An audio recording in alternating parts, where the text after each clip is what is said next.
भारत के तिरंगे को अपनाया गया। हमारे राष्ट्रगान को अपनाया गया और ऐतिहासिक अवसरों पर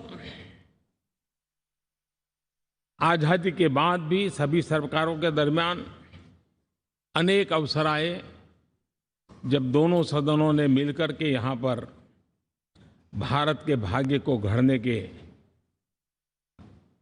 पर विचार किया, सहमति बनाई और निर्णय भी किए। 1952 के बाद दुनिया के करीब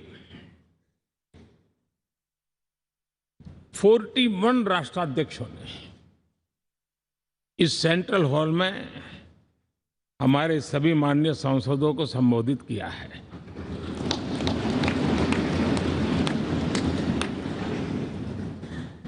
हमारे राष्ट्रपति महोदयों के द्वारा 86 बार यहां संबोधन किया गया है।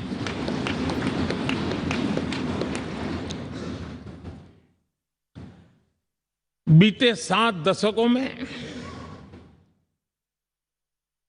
जो भी साथी इन जिम्मेवारियों से गुजरे हैं, जिम्मेवारियों को संभाली है, अनेक कानूनों, अनेक संशोधन और अनेक सुधारों का हिस्सा रहे हैं। अभी तक लोकसभा और राज्यसभा ने मिलकर करीब करीब 4000 से अधिक कानून पास किए हैं।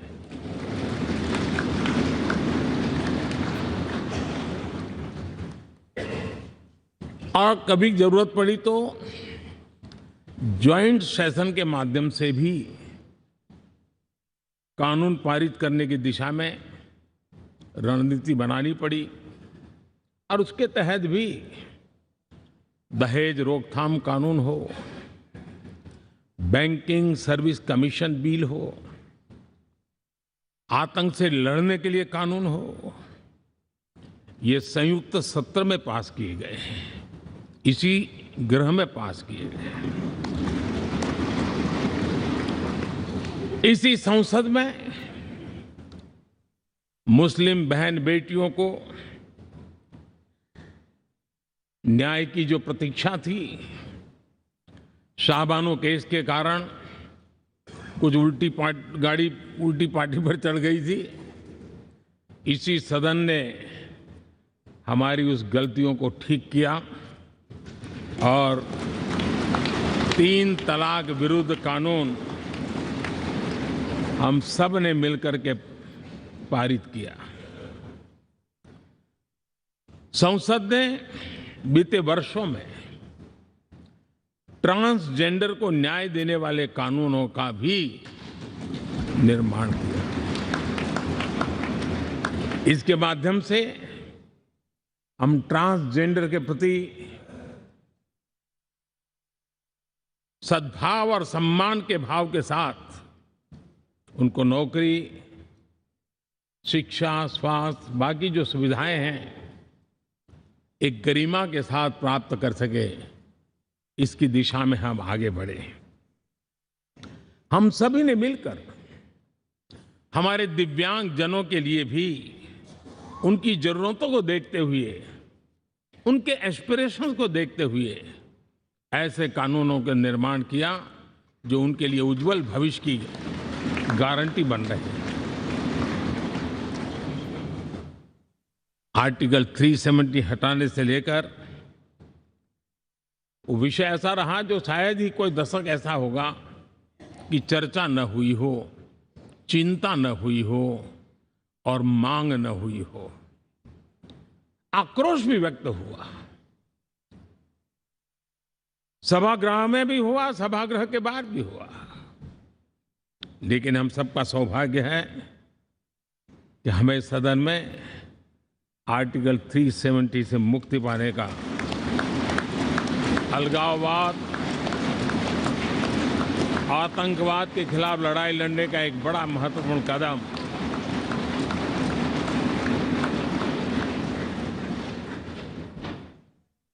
और इस महत्वपूर्ण काम में माननीय सांसदों की, संसद की बहुत बड़ी भूमिका है। जम्मू कश्मीर में इसी सदन में निर्मित हुआ संविधान हमारे पूर्वजों ने दिया हुआ वो महामूल्य दस्तावेज जम्मू कश्मीर में लागू करते हैं तो इस मिट्टी को प्रणाम करने का मन करता है। आज जम्मू और कश्मीर शांति और विकास के रास्ते पर चलने के लिए प्रतिबद्ध हुआ है और नए उमंग, नए उत्साह, नए संकल्प के साथ जम्मू कश्मीर के लोग आगे बढ़ने का कोई मौका अब छोड़ना नहीं चाहते हैं। ये दिखाता है कि संसद के सदस्यों ने मिलकर के संसद के भवन में कितने महत्वपूर्ण काम किए हैं। माननीय सांसदगण, लाल किले से मैंने कहा था यही समय है, सही समय है।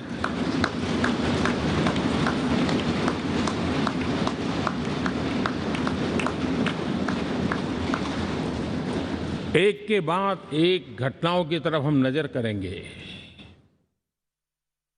हर घटना इस बात का गवाह दे रही है कि आज भारत एक नई चेतना के साथ पुनर्जागृत हो चुका है।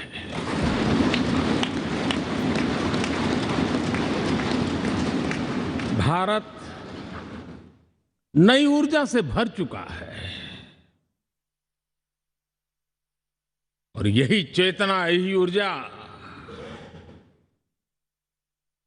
इस देश के कोटि कोटि जनों के सपनों को संकल्प में परिवर्तित कर सकती है और संकल्प को परिश्रम की पराकाष्ठा कर करके सिद्धि तक पहुंचा सकती है। ये हम देख सकते हैं।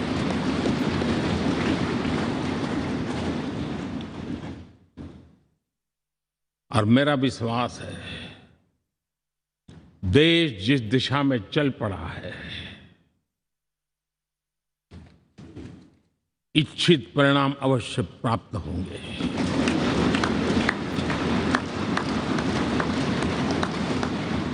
हम गति जितनी तेज करेंगे, परिणाम उतने जल्दी मिलेंगे।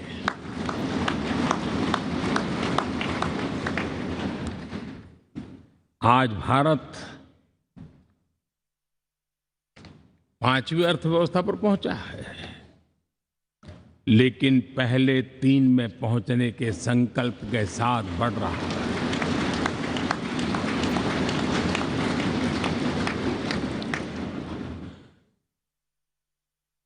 और मैं जिस स्थान पर बैठा हूं, जो जानकारियां प्राप्त होती है उसके आधार पर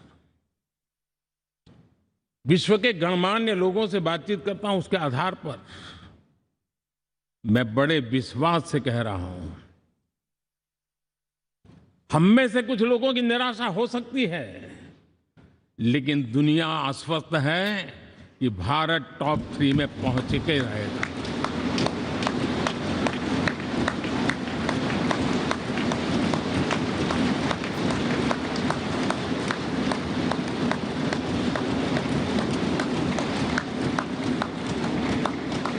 भारत का बैंकिंग सेक्टर आज अपनी मजबूती के कारण से फिर एक बार दुनिया में सकारात्मक चर्चा का केंद्र बना हुआ है।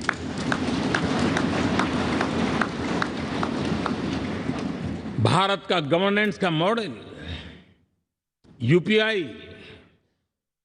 डिजिटल स्टैक, मैं इस G20 में देख रहा था, मैंने बाली में भी देखा। टेक्नोलॉजी की दुनिया को लेकर के भारत का नौजवान जिस प्रकार से आगे बढ़ रहा है, पूरे विश्व के लिए कौतुक भी है, आकर्षण भी है और स्वीकृति भी है।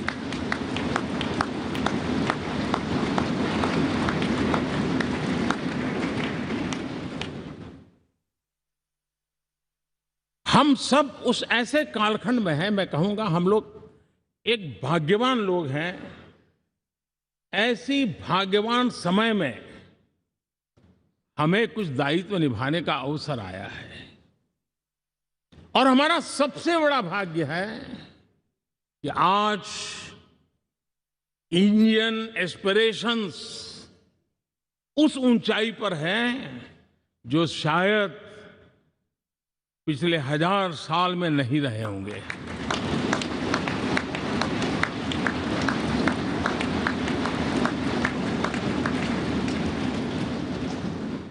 गुलामी के जंजीरों ने उसके एस्पिरेशंस को दबोच के रखा था। उसकी भावनाओं को तहस नहस कर दिया था। आजाद भारत में अपने सपने संजो रहा था, चुनौतियों से जूझ रहा था, लेकिन मिलकर के आज जहां पहुंचे हैं, अब वहां वो रुकना नहीं चाहता है। वो एस्पिरेशनल सोसाइटी के साथ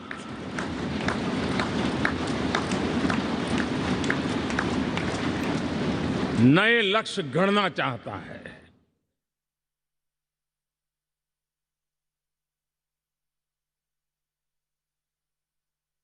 जब एस्पिरेशन सोसाइटी सपने संजोते ही हो, संकल्प लेकर के निकल पड़ी हो, तब पुराने कानूनों से मुक्ति पाकर नए कानूनों का निर्माण करके उज्जवल भविष्य के लिए एक मार्ग प्रशस्त करने का दायित्व हम सभी सांसदों का सविशेष होता है। संसद में बनने वाला हर कानून, संसद में होने वाली हर चर्चा, संसद से जाने वाला हर संकेत इंडियन एस्पिरेशन को बढ़ावा देने के लिए ही होना चाहिए। ये हम सबकी भावना भी है, कर्तव्य भी है और एक एक देशवासी की हमसे अपेक्षा भी है।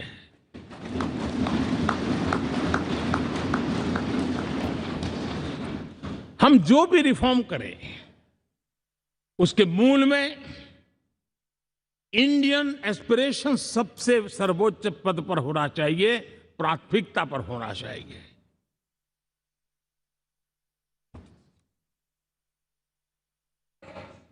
लेकिन मैं बहुत सोच समझ करके कहना चाहता हूं, क्या कभी छोटे कैनवास पर कोई बड़ा चित्र बना सकता है क्या?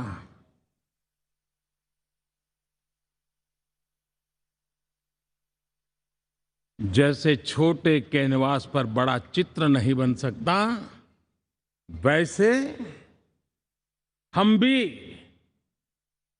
अगर हमारे सोचने के कैनवास को बड़ा नहीं कर सकते तो भव्य भारत का चित्र भी हम नहीं अंकित कर सकते।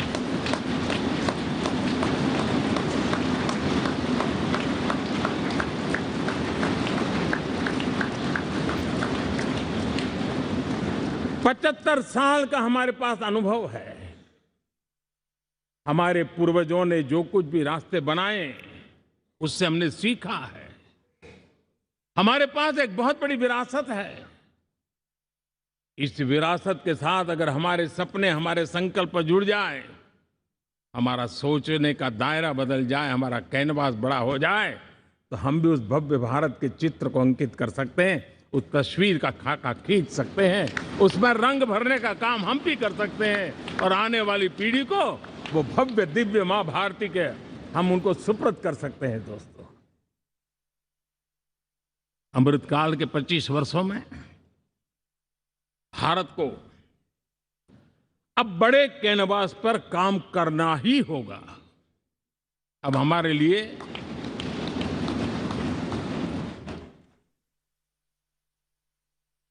छोटी छोटी चीजों में उलझना वो वक्त चला गया है। हमें आत्मनिर्भर भारत बनाने के लक्ष्य को सबसे पहले परिपूर्ण करना चाहिए। और हमसे शुरुआत होती है, हर नागरिक से शुरुआत होती है। और आज दुनिया में भी एक समय ऐसा था कि लोग मुझे कहते थे, हमारे बड़े बड़े बुद्धिजीवी और अर्थशास्त्री लिखते थे कि मोदी आत्मनिर्भर की बात करता है तो मल्टीलेटरलिज्म के सामने चुनौती तो बन नहीं जाएगा, ग्लोबल इकोनॉमी के जमाने में ठीक तो नहीं होगा। लेकिन 5 साल के भीतर भीतर देखा, दुनिया भारत के आत्मनिर्भर मॉडल की चर्चा करने लग गई है।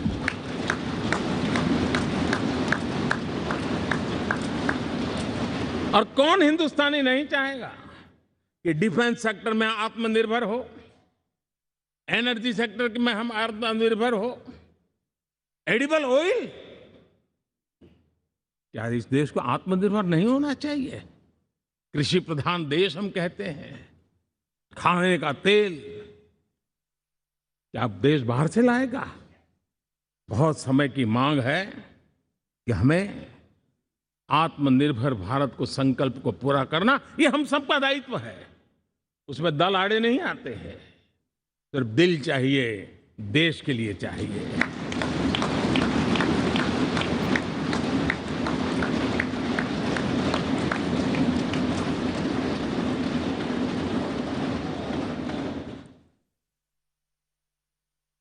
हमें अब मैन्युफैक्चरिंग सेक्टर में दुनिया में सर्वश्रेष्ठ बनने की दिशा में ही कदम रखने होंगे। और मैंने इकबाल लाल किले से कहा था, जीरो डिफेक्ट जीरो इफेक्ट।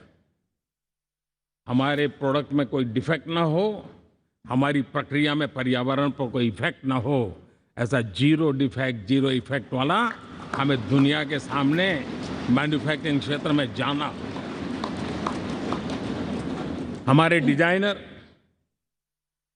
हमारे यहां निर्माण हो रही डिजाइन्स, हमारे सॉफ्टवेयर, हमारे एग्रीकल्चर प्रोडक्ट्स, हमारे हस्तशिल्प, हर क्षेत्र में अब हमें वैश्विक मापदंडों को पार करने के इरादे से ही चलना चाहिए, तब जाकर के विश्व के अंदर हम अपना झंडा फहरा सकते हैं।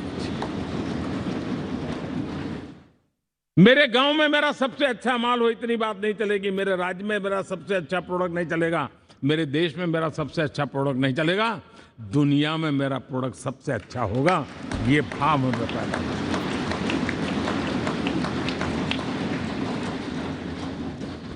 हमारी यूनिवर्सिटीज दुनिया के अंदर टॉप रैंकिंग में आए, अभी इसमें हमें पीछे नहीं रहना है। हमारे शिक्षा जगत को नई नेशनल एजुकेशन पॉलिसी मिली है, एक खुलापन है, सर्व स्वीकृत बनी है, उसके सहारे अब हमें चल पड़ना है। और दुनिया के टॉप मोस्ट यूनिवर्सिटीज में अभी जब G20 में विश्व के मेहमान आए तो मैंने नालंदा की एक तस्वीर रखी थी वहाँ, और जब मैं दुनिया को कहता था 1500 साल पहले मेरे देश में दुनिया की उत्तम से उत्तम यूनिवर्सिटी हुआ करती थी, तो उन सुनते ही रह जाते थे। लेकिन हमें उसे प्रेरणा लेनी है, पर प्राप्त तो अभी करके रहना है, ये हमारा संकल्प होना चाहिए।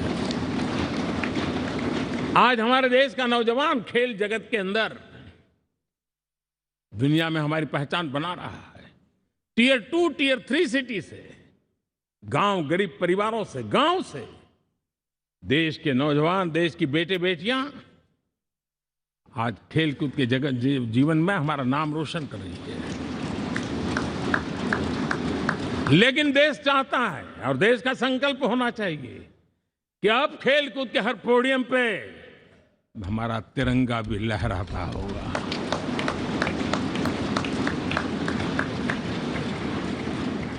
हमें अब पूरा हमारा दिमाग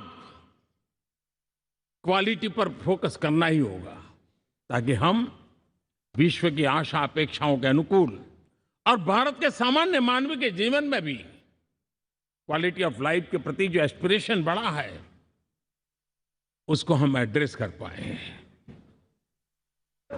और जैसे मैंने कहा कि हम भाग्यवान हैं कि हम उस समय काम कर रहे हैं जब समाज अपने आप एक एस्पिरेशनल सोसाइटी है। हमारा और भी एक भाग्य है कि हम उस समय हैं जब हिंदुस्तान युवा देश है। हम दुनिया में सबसे ज्यादा जन आबादी वाला तो देश बने ही हैं, लेकिन सबसे बड़ी आबादी उसमें भी सबसे युवा ये पहली बार हुआ है।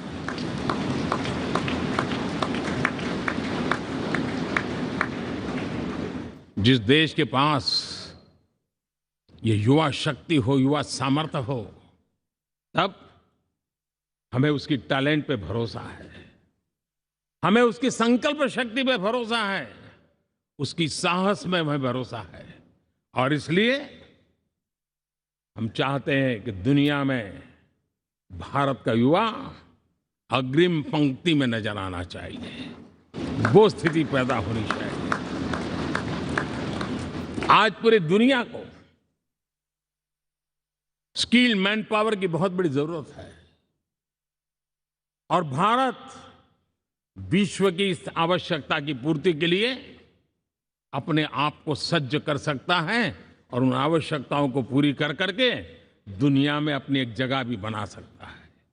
और इसलिए विश्व में उनकी आवश्यकता के लिए किस प्रकार के मैन पावर की जरूरत है, किस प्रकार के उनको ह्यूमन रिसोर्स की जरूरत है, उस स्किल मैपिंग का काम भी चल रहा है और उस स्किल मैपिंग के अनुसार भारत के अंदर स्किल डेवलपमेंट की तरफ हम बल दे रहे हैं। और जितना ज्यादा हम स्किल डेवलपमेंट पर बल देंगे, भारत के नौजवानों का सामर्थ्य विश्व में अपना डंका बजाने में कोई कमी नहीं रखेगा। और हिंदुस्तानी जहां गया है उसने अच्छाई की छाप छोड़ी है, कुछ कर गुजरने की छाप छोड़ी है। ये सामर्थ्य हमारे अंदर पहले से पड़ा हुआ है और हमारे पहले जो लोग गए हैं उन्होंने इससे छवि भी बना के रखी हुई है।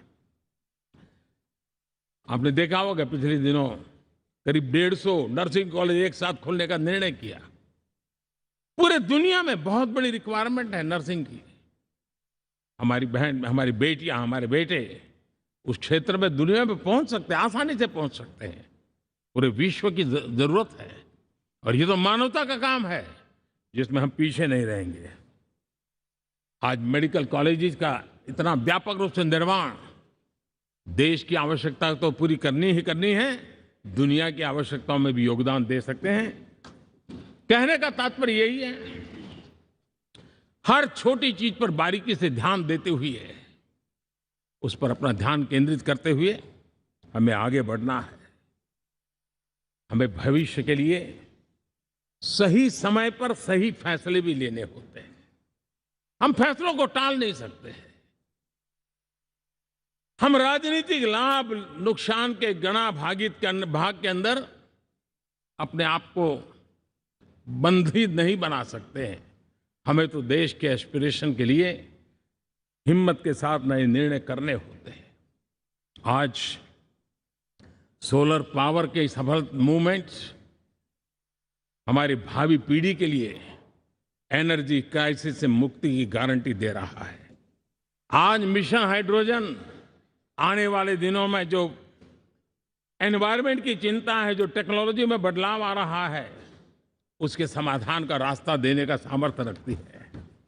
आज हमारा सेमीकंडक्टर जिस प्रकार से जीवन चलाने में हमारे हृदय की जरूरत रहती है, वैसे ही आज हमारी टेक्नोलॉजी चिप्स के बिना चल नहीं सकती और सेमीकंडक्टर उसके लिए बहुत अनिवार्य है। उस दिशा में हम आगे जा करके इलेक्ट्रॉनिक मैन्युफैक्चरिंग में कोई रुकावट ना आए और जीवन कहीं अटक न जाए, उसलिए एक बहुत बड़ी मात्रा में हम काम कर रहे हैं।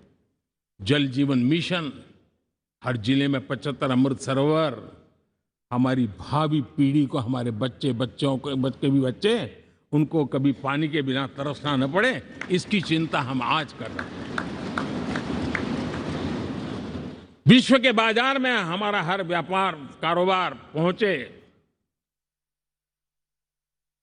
कॉम्पिटिटिव ताकत के साथ खड़ा रहे, लॉजिस्टिक सिस्टम को और अधिक कम खर्च वाला बनाना, एफिशिएंट बनाना, उस दिशा में हम बहुत नीतियां लेकर के चल रहे हैं। आज समय की मांग है कि भारत का एक ऐसा भारत का हम निर्माण करें। नॉलेज, इनोवेशन, ये समय की मांग है और दुनिया में हमें अग्रिम पंक्ति में जाने का ये रास्ता भी है। और इसीलिए पिछले हमने समय नेशनल एजुकेशन पॉलिसी के साथ साथ टेक्नोलॉजी के बढ़ावे के लिए हमने रिसर्च और इनोवेशन का एक कानून भी पारित किया है, ताकि हमारे देश के नौजवानों को इस इनोवेशन के और चंद्रयान-3 की सफलता के बाद देश के नौजवानों के मन में विज्ञान की तरफ आकर्षण बढ़ रहा है। हमें मौका गंवाना नहीं है। हमारी युवा पीढ़ी को हमने रिसर्च और इनोवेशन के लिए पूरे अवसर देने हैं और इस इकोसिस्टम को बनाने के लिए हमने एक उज्जवल भविष्य के निर्माण की नींव रखी है। आदरणीय बंधुगण, सामाजिक न्याय ये हमारी पहली शर्त है। बिना सामाजिक न्याय, बिना संतुलन, बिना समभाव, बिना समत्व हम इच्छित परिणामों को घर के भीतर प्राप्त नहीं कर सकते। लेकिन सामाजिक न्याय की चर्चा बहुत सीमित बन के रह गई। हमें उसको व्यापक रूप में देखना होगा। हम किसी गरीब को कोई सुविधा दें, किसी समाज में दबे कुचले व्यक्ति को कोई सुविधा दें, वो तो सामाजिक न्याय की एक प्रक्रिया है। लेकिन उसके घर तक पक्की सड़क बन जाए ना, वो भी सामाजिक न्याय के लिए उसको मजबूती देती है। उसके घर के नजदीक में बच्चों के लिए अगर स्कूल खुल जाए तो वो भी उसको सामाजिक न्याय की मजबूती देती है। उसको बिना खर्च अगर आरोग्य में समय की जरूरत पड़े वो मिले, तब जाकर के सामाजिक न्याय की मजबूती मिलती है। और इसलिए जिस प्रकार से समाज व्यवस्था में सामाजिक न्याय जरूरत है, वैसा ही राष्ट्र व्यवस्था में सामाजिक न्याय की आवश्यकता है। अब देश का कोई हिस्सा पीछे रह जाए, अविकसित रह जाए, ये भी सामाजिक न्याय के खिलाफ है। दुर्भाग्य से देश का पूर्वी इलाका, भारत का पूर्वी भाग जो समृद्धि से भरा हुआ है, लेकिन वहां के नौजवानों को रोजगार के लिए दूसरे इलाके में जाना पड़ रहा है। ये स्थिति हमें बदलनी है।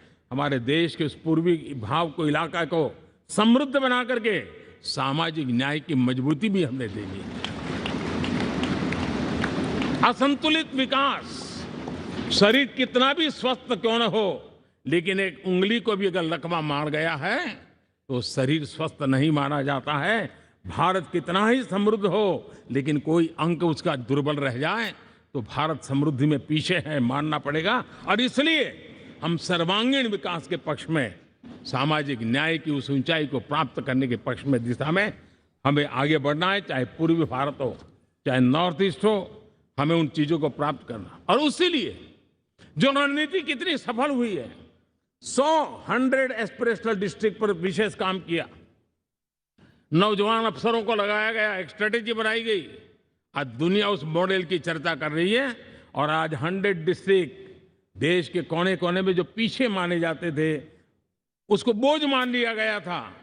आज स्थिति ये बनी है कि 100 डिस्ट्रिक्ट अपने अपने राज्य में लीड कर रहे हैं, राज्य की एवरेज से भी ऊपर जा रहे हैं। और इस सफलता को देख करके, सामाजिक न्याय की इस भावना को मजबूत करते हुए 100 डिस्ट्रिक्ट में से आगे बढ़ करके अब जमीनी स्तर पर ले जाने के लिए 500 ब्लॉक तक उनको एस्पिरेशनल डिस्ट्रिक्ट ब्लॉक के नाते आइडेंटिफाई करके उसको मजबूती करने देने का काम चल रहा है। और मुझे विश्वास है ये एस्पिरेशनल ब्लॉक्स हैं, वो एक विकास का नया मॉडल बनने वाले हैं। वो एक प्रकार से देश के विकास के एक नए ऊर्जा केंद्र बनने की संभावना रखते हैं और उस दिशा में भी हम आगे बढ़ रहे हैं। माननीय सांसदगण, आज विश्व की नजर भारत पर है। शीत युद्ध के समय हमारी पहचान कूटनिरपेक्ष देश के रूप में रही। उस समय की जो जरूरत थी, उसके जो लाभ होने थे, उस समय से हम गुजरे हैं। लेकिन अब भारत का स्थान कुछ और बना है और इसलिए उस समय गुटनिरपेक्ष की अवस्था आवश्यक होगी।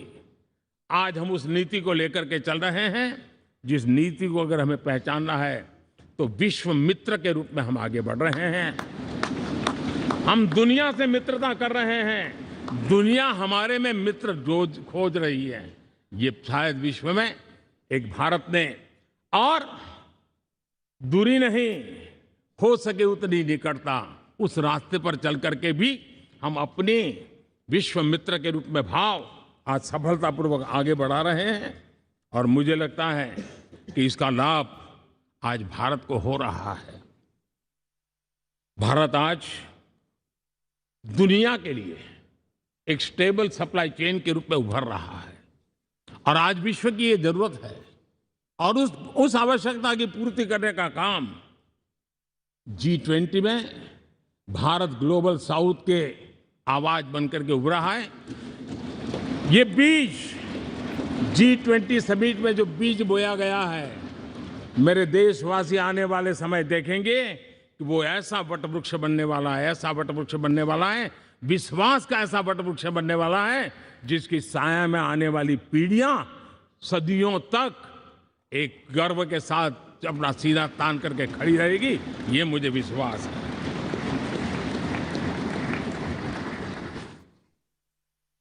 इस G20 में एक बहुत बड़ा काम हमने किया है, बायोफ्यूल अलायंस का।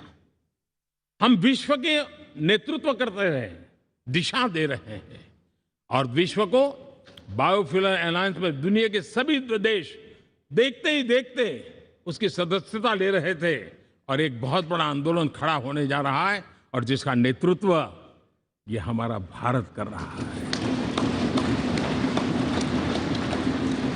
छोटे छोटे महाद्वीप, उनके साथ भी आर्थिक कॉरिडोर बनाने की दिशा में हमने बड़ी मजबूती के साथ कदम उठाए हैं। आदरणीय बंधुगण, आदरणीय उपराष्ट्रपति जी, आदरणीय स्पीकर महोदय, आज हम यहां से विदाई लेकर के नए भवन में जा रहे हैं, संसद के नए भवन में बैठने वाले हैं और ये शुभ है, गणेश चतुर्थी के दिन बैठ रहे हैं।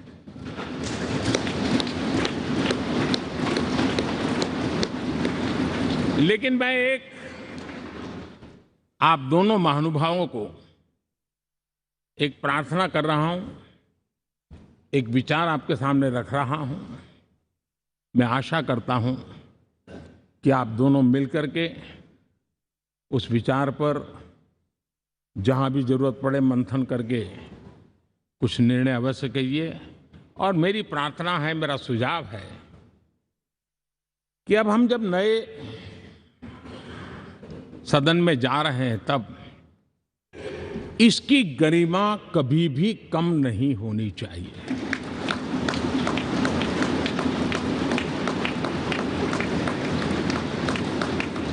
इसे सिर्फ पुरानी पार्लियामेंट कह करके छोड़ दें, ऐसा नहीं होना चाहिए। और इसलिए मेरी प्रार्थना है कि भविष्य में अगर आप सहमति दे दोनों महानुभाव, तो इसको संविधान सदन के रूप में जाना जाए।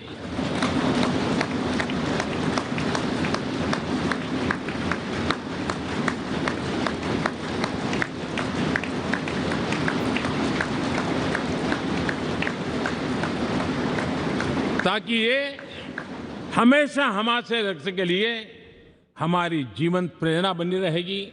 और जब संविधान सदन कहेंगे तब उन महापुरुषों का याद भी उसके साथ जुड़ जाएगी जो कभी संविधान सभा में यहाँ बैठा करते थे, गणमान्य महापुरुष बैठा करते थे। और इसलिए भावी पीढ़ी को ये तोहफा भी देने का अवसर हमें जाने नहीं देना चाहिए। मैं फिर एक बार इस पवित्र भूमि को प्रणाम करता हूं। यहाँ पर जो तपस्या हुई है, जन कल्याण के लिए संकल्प हुए हैं, इसको परिपूर्ण करने के लिए 7 दशक से भी अधिक समय से जो पुरुषार्थ हुआ है, उन सबको प्रणाम करते हुए मैं मेरी वाणी को विराम देता हूं और नए सदन के लिए आप सबको शुभकामनाएं देता हूं। बहुत बहुत धन्यवाद।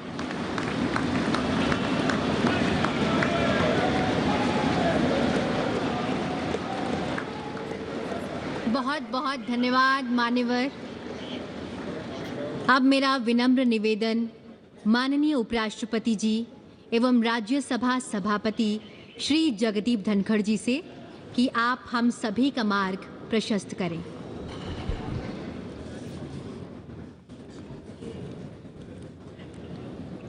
Honourable prime minister of Bharat Shri Narendra Modi ji, honourable speaker Lok Sabha Shri Om Birla ji, Shri Prahlad Joshi ji, union minister of parliamentary affairs, Shri Piyush Goyal ji, leader of house Rajya Sabha, honourable ministers, Shri Adhir Ranjan Chowdhury, leader of opposition in Lok Sabha, Shri Mallikarjun खड़गे ji, leader of opposition Rajya Sabha, honourable deputy chairman